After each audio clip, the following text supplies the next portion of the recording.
आणि आज संध्याकाळी दुकानाचे उद्घाटन आहे. तुम्ही सर्व दुकानाच्या उद्घाटनासाठी यायचं आहे. आणि आज सर्वांना एक एक बाटली दारू दिली जाईल फुकटात.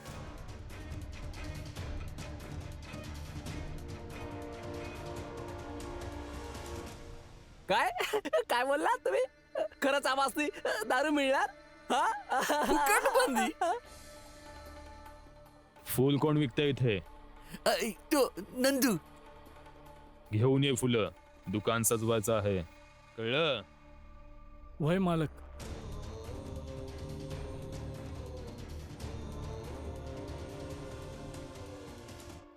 दारू मिळ.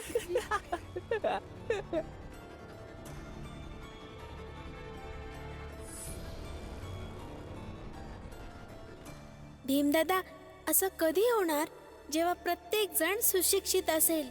आणि असं कधी होईल तरी की नाही? होणार दीपक, नक्की होणार. शिक्षित होणं एक साधनेसारखं आहे, एका तपासारखं. जेव्हा व्यक्तीच्या मनात शिक्षित होणं ही प्राथमिकता असेल, जेव्हा लोक अर्धपोट जेवून पण फक्त शिक्षणाविषयी बोलतील, तेव्हा आसपासच्या वातावरणात शुद्धता असेल, तेव्हा हे नक्की होईल आणि सर्व कोणी शिक्षित असतील. भीमदादा, वातावरणाची शुद्धता म्हणजे? जेव्हा लोक कुठल्याही प्रकारच्या व्यसनाने, ईर्ष्यासारख्या मानवी स्वभावाच्या दोषापासून वर येऊन फक्त प्रगतीविषयी सामूहिकरित्या विचार करतील, तेव्हा समाजात आणि वातावरणात शुद्धता असेल.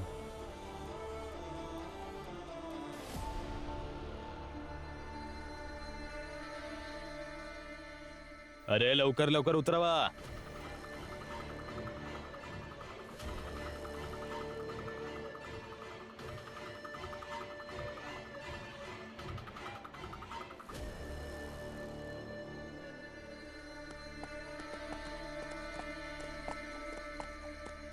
तुम्ही सगळे आमच्या चाळीजवळ दारूचं दुकान उघडताय हे आम्हाला समजलं. ए, निघ इथून, नाहीतर एका झापडीत बेशुद्ध पडशील तू. चल निघ. ए, घेऊन जायला. दीपक, तू चलेत ना? नाही आई, या सगळ्यांना वाटतं की आपण वेडे आहोत, की आम्ही नाही समजू शकणार की हे लोक आमच्या चाळीजवळ दारूचं दुकान का उघडतायत. दीपक, दुश्मनी घेऊ नको त्यांच्याशी. चला आज जा.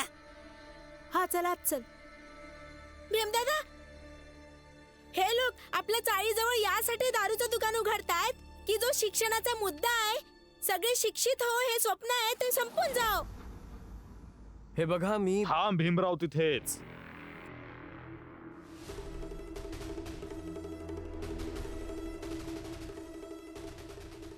ए, मटका घेऊन ये.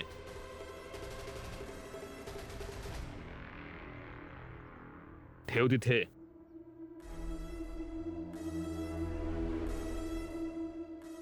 आता तिथेच उभा राहून बघ. तुझ्या शिक्षणाचं उत्तर आमच्याकडे हे नशेचं मटकं आहे.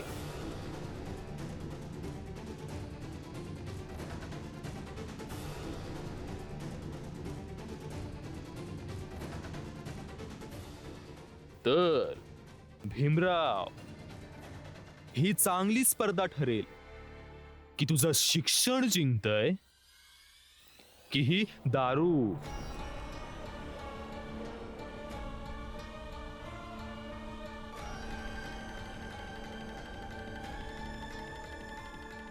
ह्या नशेच्या मटक्याला तुम्ही जरा जास्त महत्त्व देताय.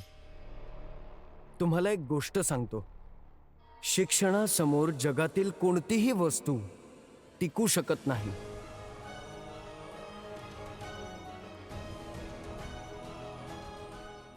पण हो, तुमचा हा प्रयत्न चांगला वाटला मला.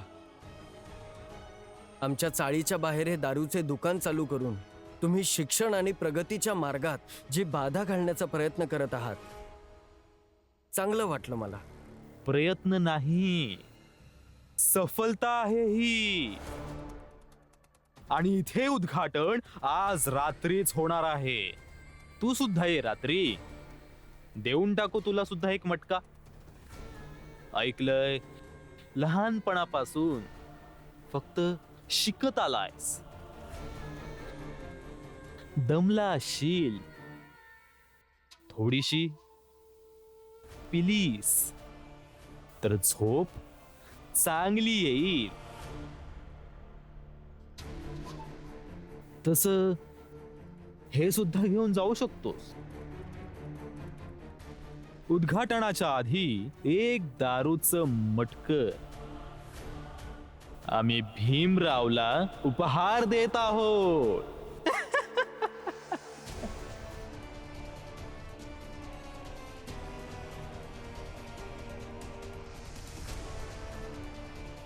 उचल भीमराव, उचल.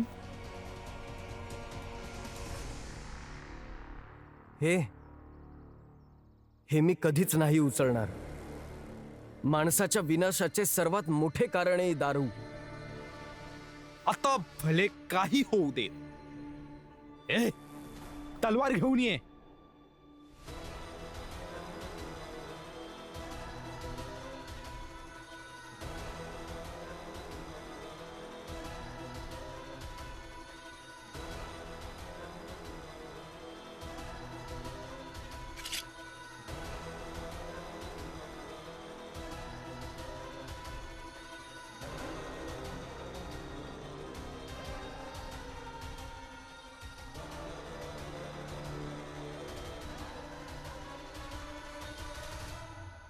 आता तर तुलाच हे घेऊन जावं लागेल, नाहीतर परत चाळीत जाऊ शकणार नाहीस.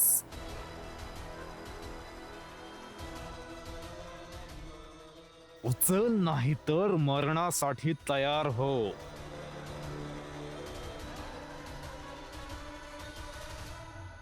भीमराव, ह्यो ह्यो दारूचा मटका घेऊन चाळीमध्ये ये. का उचलू काका? जेव्हा मी हे पितच नाही तर उचलू का? अरे भीम, नको पिऊस, पण मडकं घेऊन चाळीमध्ये तर जाऊ शकतोस. समजूतदार आहेत हे. पी किंवा नको पिऊस, दारू उचलून घेऊन जा इथून. मी ही दारू पिणारही नाही आणि ह्या मटक्याला हातही लावणार नाही.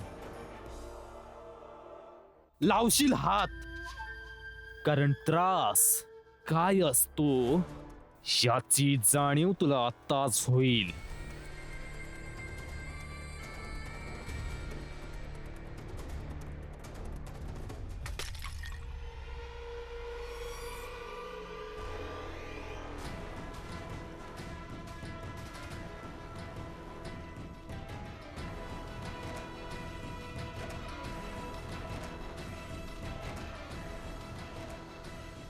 ज्याला तुम्ही घेऊन जाण्याचा हट्ट करत होता ते तर फुटून गेलं. आणि दुसरी गोष्ट ही की माझ्या नवऱ्याला हानी पोचवायच्या अगोदर तुम्हासनी मला मारायला लागल. रमा, चांगलंय, तर मग तू सुद्धा मर. या तलवारीने तुम्ही दोघेही मरून जा. थांबा.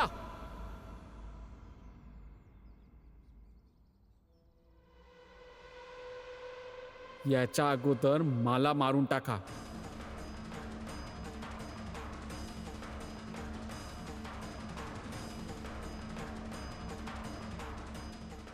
मला बी. हो,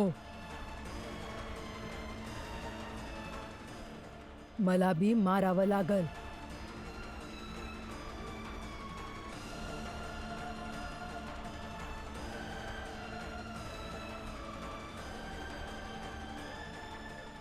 नाही मालक, सोडून द्या समदासनी.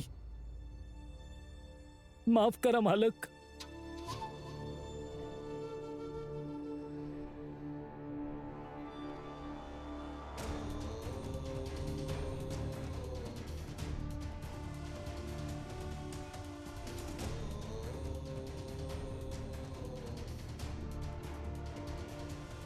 सोडून देऊ यांना? हा? वय मालक, सोडून द्या या समध्यांना. घे. सोडलं. सोडलं.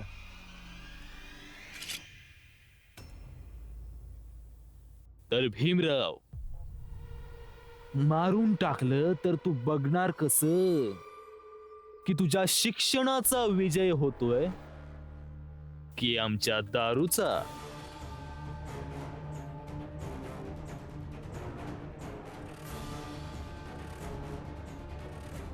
यामुळेच जिवंत राहणं गरजेचं आहे. आणि तुम्ही सगळे संध्याकाळी या. उद्घाटनात दारू प्यायला देईन, ते सुद्धा फुकटात.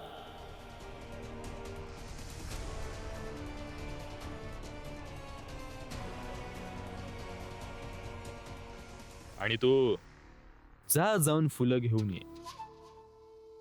दुकान सजवायचंय.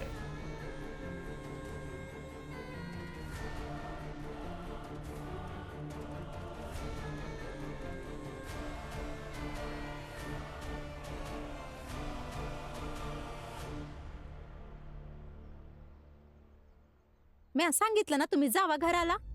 जेव्हा माझं मन होईल तेव्हा येईल मी. नाही, असं नाही सोडून जाणार मी. पती आहे तुझा, तुझी रक्षा करणं माझं कर्तव्य आहे. रक्षा? पेन्शनचे सगळे पैसे त्या भिकारणीला दिले आणि मला नाही दिले. मग आता कशाची रक्षा? ते यासाठी दिले की मी तुला सांगू शकेन, जर पैशांची कमी माझ्या पोरांना आहे तर तुला पण झेलावं लागेल. तर मग मी इथेच बसून झेलल. तुम्ही जावा. जेव्हा माझं मन होईल तेव्हा मी येईल.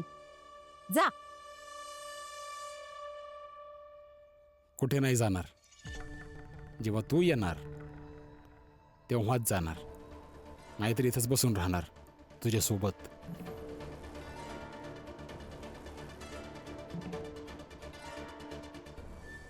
बाबा आईचा हात पकडून तिथून कुठेतरी निघून गेले आणि आम्हाला म्हणाले, तुम्ही दोघं आमच्या मागे येऊ नका.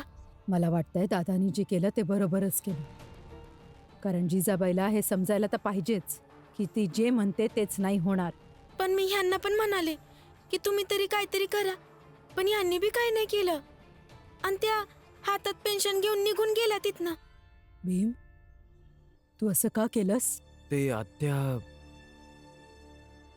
असंच. असंच का? सांगा ना तुम्ही, का काय नाही बोललात? वय भीम भाऊ,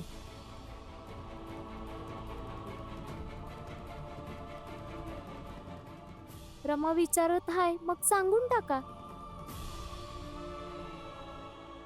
आपण काय पैसे देऊन बाकीचं सगळं तर घेऊ शकत होतो ना, पण तुम्ही असं बी नाही केलं. भीम, रमा बरोबर बोलती हाय. त्या भिकारणीकडनं पैसे का नाही घेतले? तुला माहित आहे ना की आपल्यासनी बी पैशांची किती गरज आहे. मानलं की दादानी रागात येऊन पैसे देऊन टाकले, पण तू तर तिथेच होता ना. तुला तर असं करायला नव्हतं पाहिजे. सोडा ना आत्या.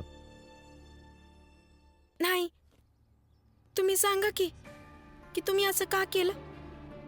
मी रस्त्यात बी तुम्हाला किती वेळा विचारलं, पण तुम्ही सांगितलं नाही. आता तरी सांगा. काय सांगू रमा? हेच की तुम्ही असं का केलं.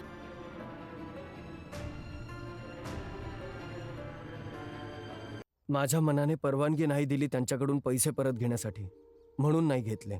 तेच तर माहित करायचंय, का परवानगी नाही दिली तुमच्या मनानं. हे बघ रमा, मला माहित नाही की ज्या पद्धतीने मी विचार करतो ते तुला बरोबर वाटेल की नाही, पण मला असं वाटतं की एका गरीबाचे दुःख एका गरीबापेक्षा चांगलं कोण समजू शकतो. आपण पण गरीब आहोत आणि ती महिला पण गरीब आहे, पण आपल्याजवळ कमीत कमी 2 वेळचं जेवण तर आहे, राहण्यासाठी घर आहे. त्या बिचारीजवळ तर तेही नाहीये. अशामध्ये अचानकपणे तिच्या झोळीत एवढे सगळे पैसे येतात. ते कदाचित आयुष्यात पहिल्यांदा तिने एवढे पैसे बघितले असतील. त्या पैशांना स्पर्श केला असेल. पैशांना पाहून तिचे सर्व स्वप्न पूर्ण करण्याची इच्छा लगेच जागली असेल. जर मी तिच्याजवळ गेलो आणि म्हणलो असतो की थोडे पैसे दे आणि बाकीचे ठेवून घे, तर त्या पैशांसोबतच त्या महिलेची स्वप्न पण तिथेच मेले असते. ते मी बघू शकलो नसतो. आणि त्यामुळे मी तिला पैसे मागणं योग्य समजलो नाही. आणि राहिली गोष्ट आपली, आपण तर शिकलेले आहोत. नोकरी करून काहीतरी काम करून कुठून ना कुठून पैसे जोडू शकतो. बघूयात आपण काही ना काही. फक्त एवढीच गोष्ट होती आणि काही नाही.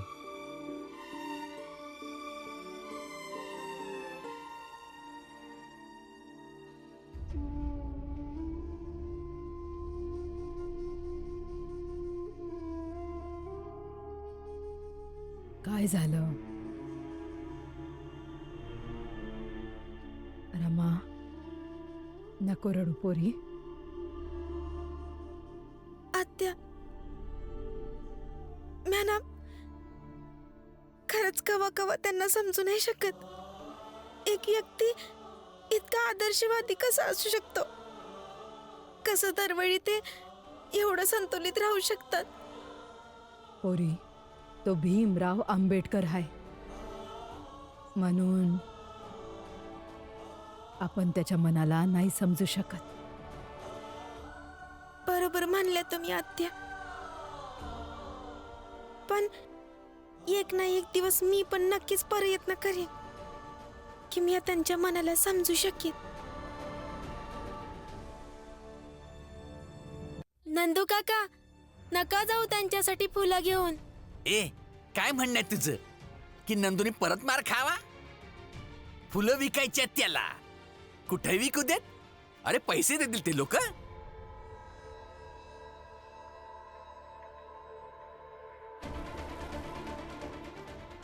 नाही नाही, मला मरायचं नाही. म्या म्या म्या फुलं घेऊन जाणार. नंदू काका, नका जाऊ. नाही दीपक,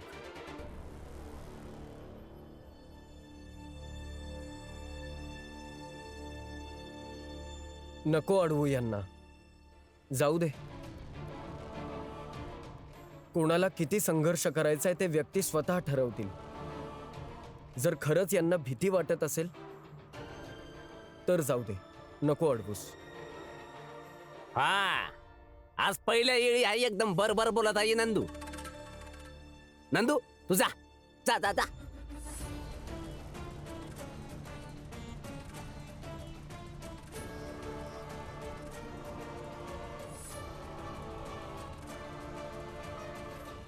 मला तुम्हा सगळ्यांना एवढंच सांगायचंय की बाकीचे तुम्हाला काय करायचे ते करा, पण रात्री तिथून दारू आणायला कोणीही जाणार नाही. हा भीमराव पुन्हा समजावेल सगळ्यांना. मनाई करणार थांबवणार की दारू प्यायला जाऊ नका, दारू वाईट वस्तू आहे. परंतु लोक पळत पळत येतील. ही दारू वस्तूच अशी आहे. वेगळंच आकर्षण असतं यामध्ये. लोकांना खेचून घेते आपल्याकडे. फुकटची दारू आज शिशुपाल भाऊ सगळ्यांना वाटतायत, तर सगळे जण येणार. भीमराव थांबवणार तरी सुद्धा येणार. भीमराव, मी तर जाणार दारू आणायला. फुकटची दारू आहे, पण मी नाही गेलो तर दुश्मनी होईल आणि आम्हाला भांडायचं नाहीये. हितेश काका,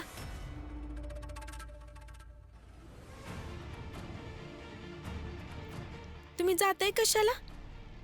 याच्यासाठी की तिकडं नाही गेलं तर दुश्मनी होईल का? यासाठी का तिथं फुकटची दारू मिळेल? अरे जे समजायचं आहे ते समजा, पण आम्ही समजे जाणार नक्कीच. वय, अन म्या पण जाणार आहे.